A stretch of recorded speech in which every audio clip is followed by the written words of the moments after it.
Halo guys, balik lagi dengan Efek Anime. Kemarin beberapa pahlawan kelas S berhasil mengalahkan monster yang cukup kuat. Apalagi di salah satu pertempuran Tatsumaki bisa bertarung dengan pokok permasalahan dari asosiasi monster yaitu Gyoro.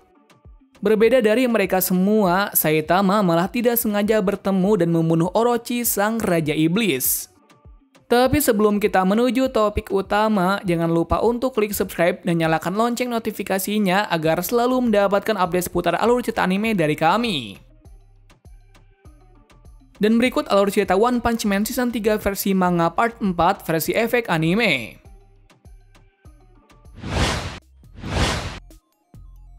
Alur berganti pada arah Gyoro yang sedang mengalami luka yang sangat parah melawan Tatsumaki.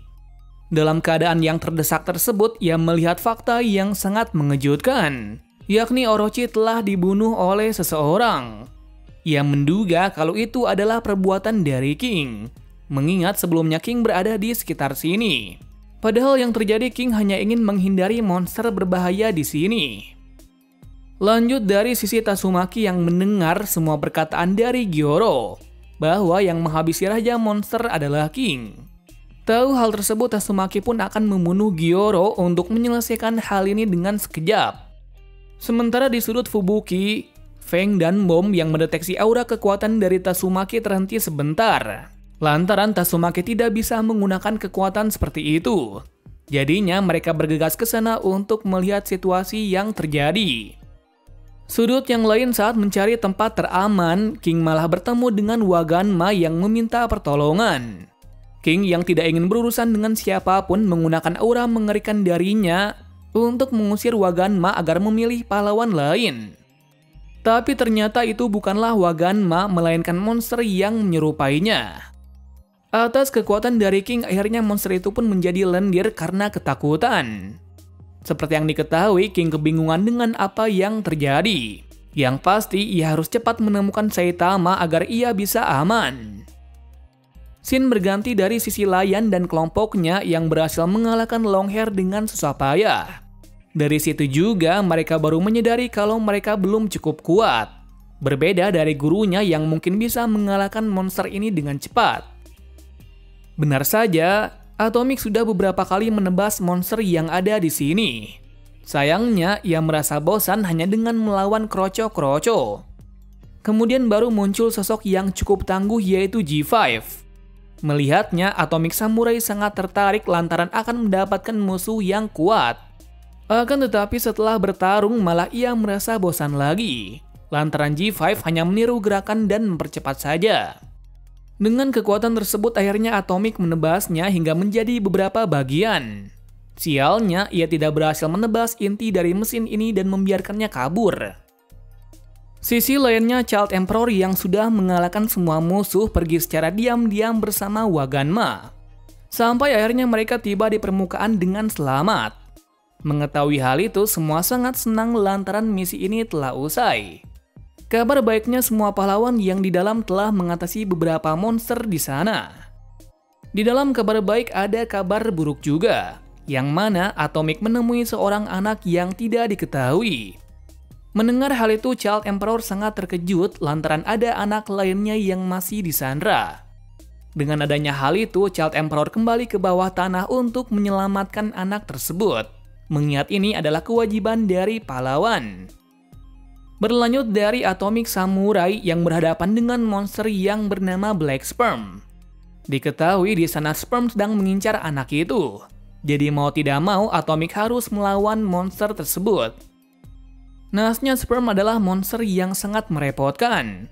Alasannya ialah bisa memperbanyak diri dengan tubuhnya itu. Berarti kan semakin ditebas maka akan semakin banyak. Akan kekuatan itu Atomic sangat kewalahan dan menerima luka yang banyak. Hal ini bisa terjadi meski Sperm membelah diri, kekuatan dari banyaknya tubuh itu sama kuat dengan tubuh aslinya. Dirasa tidak ada yang bisa dilakukan lagi, Atomic mengeluarkan jurus andalannya untuk mengalahkan monster. Tepat sekali, dengan hal itu pula bisa melenyapkan banyak sperm. Sayangnya itu adalah jebakan, di mana di atas ada sperm dalam wujud yang besar yang dengan cepat menghantamnya.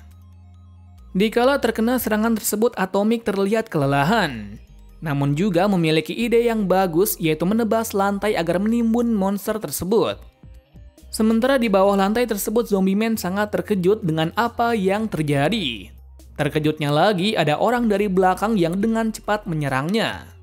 Orang itu adalah Homeless Emperor, yang tak lain adalah salah satu monster terkuat yang ada di sini. Kekuatannya itu terbukti kuat dari Zombie Man yang sampai terluka parah seperti itu. Zombie Man pun berkata bagaimana seorang monster memiliki kekuatan seperti ini. Homeless menjawab kalau sebulan lalu ia adalah seorang pengangguran. Menyedihkannya lagi, ia juga diusir dari apartemennya itu. Jadinya ia hidup dengan meninggalkan kehidupan sosial sebagai manusia. Dalam keputusasaan tersebut, ia mendapatkan pencerahan kalau manusia adalah sosok terkecil dari bumi. Intinya, si Homeless ini tidak suka dengan adanya kehidupan yang sangat memuakan seperti itu. Sebab dari itu, hanya satu pilihan yang ia bisa lakukan, yaitu mati. Sebelum melakukan hal tersebut secara tak sengaja, ia bertemu dengan sosok orang yang sangat misterius yang mengerti perasaannya. Dan sosok itu juga yang memberi kekuatan untuk bisa bertahan hidup dari kemuakan dunia ini. Mungkin itulah kisah dan bagaimana Homeless memiliki kekuatan yang kuat seperti itu. Scene berganti pada sisi Amai Mas yang masih mencari anak yang masih disandra. Tak sengajanya, saat menelusuri beberapa ruangan, ia menemukan ruangan yang dijadikan tempat untuk memperbanyak sel monster, yang artinya ini adalah aset utama dari asosiasi monster. Mengetahui kebusukan tersebut, Amai Mas langsung menghancurkan alat-alat tersebut. Seusai hal itu, tampaknya ia mendapati masalah yang serius. Yakni lawannya kali ini adalah salah satu eksekutif yang bernama Führer Ugly. Sebelum pertarungan terjadi, Führer menjelaskan keresahannya, yang mana ia sangat membenci Amai Mas yang populer. Ia membencinya karena mereka memiliki sifat yang sama namun memiliki rupa yang berbeda. Oleh hal itu, ia ingin membunuh Amai Mas apapun yang terjadi. Berikutnya giliran dari Pigat yang mengalami masalah yang besar dari eksekutif yang bernama Gams. Nah, kenapa Gams sangat berbahaya? Lantaran kekuatannya sama seperti Pigat, yaitu akan memakan apapun itu musuh di depannya. Berarti kan dalam pertarungan ini akan sangat menarik, lantaran memiliki kekuatan yang sama. Alhasil terjadilah kunyah-mengunyah di antara mereka berdua. Selain dari Gams, ditunjukkan lagi salah satu eksekutif dari asosiasi monster yang bernama Mad Dr. Fish. Diketahui sosok dari Mad adalah ikan piranha yang sangat liar dan sangat ganas. Itu terbukti dari kawannya sendiri yang dimakan habis saat mengeluarkannya dari akuarium. Tidak beruntungnya yang ada di dekat situ adalah Lion dan kelompoknya. Jadi mau tidak mau ia harus bisa melawan monster aneh tersebut. Tak terduganya, meski seekor piranha tetapi gigitannya itu bisa melubangi senjata dari Lion. Berarti kan Mad bukanlah ikan biasa. Selanjutnya cerita berpindah dari sisi dari Puri yang tak sengaja masuk ke dalam ruangan Garo yang disekap. Seperti yang diketahui, Garo yang tahu kalau ada pahlawan kelas S yang ada di depannya langsung menyerangnya tanpa ampun. Bahkan terlihat kalau kali ini Garo lebih berbahaya dari sebelumnya. Itu terbukti dari bisa melukai Puri hanya dengan satu serangan saja. Sementara dari sisi lainnya, Flash terkejut kenapa ia bisa bertemu Saitama pahlawan kelas C ada di sini. Tetapi yang membuatnya terkejut bukan itu, yaitu kenapa Saitama bisa menghentikan serangannya. Karena rasa penasarannya itu, ia mencoba untuk kedua kalinya. Sayangnya hal itu tak berarti dalam hadapan dari Saitama. Sebab dari itu ia langsung mengalihkan pembicaraan untuk pergi dari sini. Lantaran saat ini ada misi untuk mengalahkan asosiasi monster. Mendengar perihal itu membuat Saitama menjadi bersemangat karena ia bisa bertemu dengan monster yang kuat.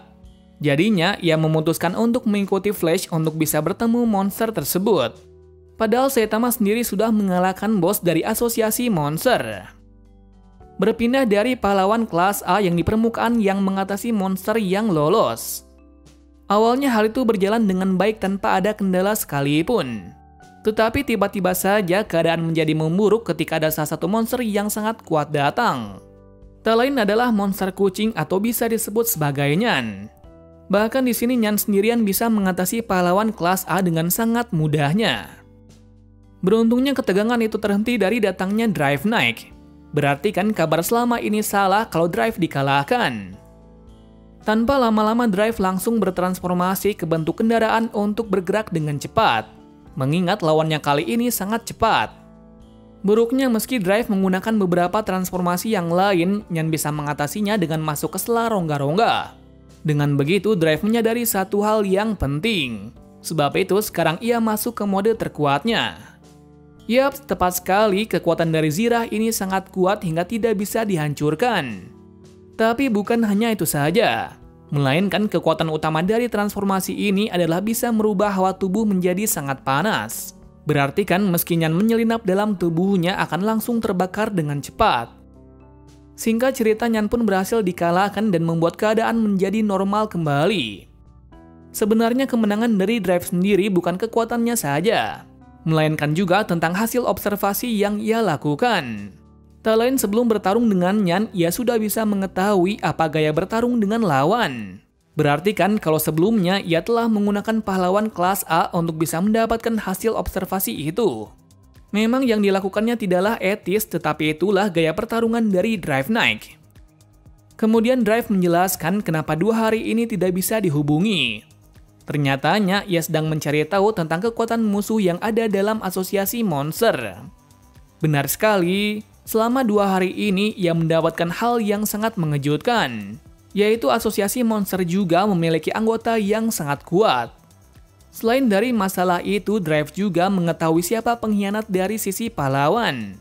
Tak lain orang itu adalah Metal Knight alias Profesor Bofoy. Hal ini disimpulkan dari tujuan dari Bofoy yang ingin menguasai dunia. Dan untuk bisa mencapai hal itu, dia harus bisa mengalahkan asosiasi pahlawan pada saat lengah. Akan tetapi Drive belum bisa memastikan hal itu lantaran bukti belum terlalu jelas. Tahu akan hal itu sekarang sangat syok dan bingung. Dikarenakan tidak ada satu pahlawan lagi yang ada di permukaan, yang tersisa hanyalah Blast saja. Sayangnya untuk sekarang tidak mungkin Blast akan bertindak, mengingat jabatannya itu sudah seperti pensiun. Dalam pembicaraan yang serius, tiba-tiba saja Sekinger diserang oleh G5 yang telah rusak parah. Buruknya di sini Drive juga tidak bisa membantu akibat kekuatannya terkuras habis melawannya. Untungnya di salah satu momen yang tepat, Genos dengan kekuatan barunya langsung menyerang G5 sampai hancur tak tersisa. Berikutnya Genos langsung membawa semua orang yang terluka ke tempat yang aman. Sesampainya di sana, Drive sedikit bertingkah aneh. Beralasan ia ingin menguji coba kucing ini untuk menjadi kuat lagi. Genos yang sedang tergesa-gesa pun membiarkannya lantaran semua sudah terluka parah. Setelah misinya selesai, kini ia akan kembali ke asosiasi monster untuk membantu lainnya. Sebelum pergi ke sana, Sekinger meminta maaf dan memberikan informasi lengkap para monster kuat yang ada di sana. Lalu dengan semua itu pun akhirnya Genos bergegas menuju ke sana.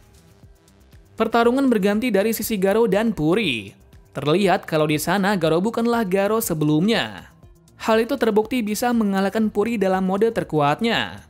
Bisa disimpulkan kalau saat ini Garo bisa dibilang mirip monster. Darkshan yang melihat Puri dibegitukan sangat terkejut. Bagaimana Puri bisa kalah sampai tidak bisa menyerang? Tetapi karena hal itu juga ia semakin tertarik dengan Garo sendiri. Lantaran selama ini ia hanya bertemu monster yang lemah saja. Di samping itu, Child Emperor sudah berada di dalam markas monster lagi. Dalam kondisi yang tidak fit ini, ia berharap tidak menemui monster yang kuat, mengingat sudah berbagai alat yang digunakan. Kemudian di salah satu jalan, Child mendapati Lion dan kelompoknya yang terluka sangat fatal. Ternyata itu adalah ulah dari Mad dan cairan aneh yang sangat kuat. Untungnya dalam situasi tersebut Child Emperor mempunyai alat yang tepat. Tepatnya ia bisa membekukan dengan alat canggihnya itu. Cerita berhenti dari sini dulu saja. Part selanjutnya dipastikan kalau pahlawan kelas S akan mengalami masa sulit yang belum pernah mereka rasakan. Mengingat saat ini yang bergerak dari asosiasi monster adalah pasukan eksekutif yang memiliki kekuatan yang luar biasa kuat. Terima kasih sudah menonton video ini dan sampai jumpa di video selanjutnya.